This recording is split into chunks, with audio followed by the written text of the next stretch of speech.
ठीक है, तर्कशास्त्री कुछ हमारे साथ मौजूद हैं और ये मुझे लगता है बहुत इंपॉर्टेंट सवाल है जिस पर आप लोग रिएक्ट करना चाहेंगे। आप क्या कहना चाहेंगे? गाय के गोबर का जो गेहूं है उसे धुलकर खाओ तो संतान की प्राप्ति होगी, क्या है आपके हिसाब से? देखिए, पुरानी किताबों में तो बहुत सारी ऐसी बातें हैं जो मिथ्या है, पहले उनकी खोज करनी रघुवंशम को आप मिथ्या कह रहे हैं? आज सारी ये बातें महाकवि कालिदास की बातों को आप मिथ्या कह सारी देंगे? बातें साबित हो चुकी है। आपने पढ़ा रघुवंशम? हाँ, रघुवंश पढ़ा है, संस्कृत भी पढ़ी है। आप ये कहकर मत डराइए कि रघुवंश पढ़ लिया तो आप ज्ञानी हो गए। रघुवंश हमने पढ़ा है।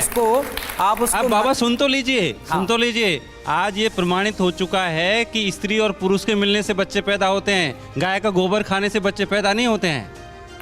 ये सभी लोग जानते हैं। सबको बच्चा पैदा होना चाहिए, सबको बच्चा पैदा होना चाहिए। किसी को ऐसा क्यों कि नहीं पैदा होता है? आपके भक्तों से पूछ लीजिए बच्चा उनको कैसे पैदा हुआ।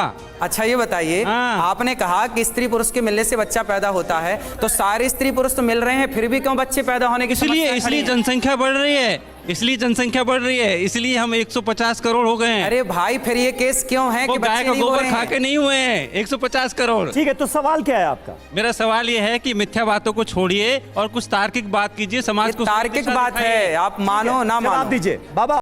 कि आप जितने भी ग्रंथ पढ़े होंगे, जितने भी पुराण, वेद या उपनिषद पढ़े होंगे, एक बार हमारे सामने आइए, आप हमारी बातों का जवाब दीजिए।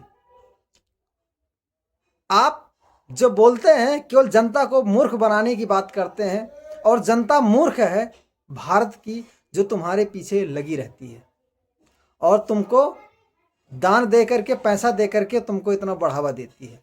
आप जो बातें करते हैं वो सतयुग और त्रेता युग की बात करते हैं और जी रहे हैं कलयुग में। उस टाइम ना तो गाड़ियाँ थी, उस टाइम ना तो लाइट थी, उस टाइम ना तो मोबाइल थी,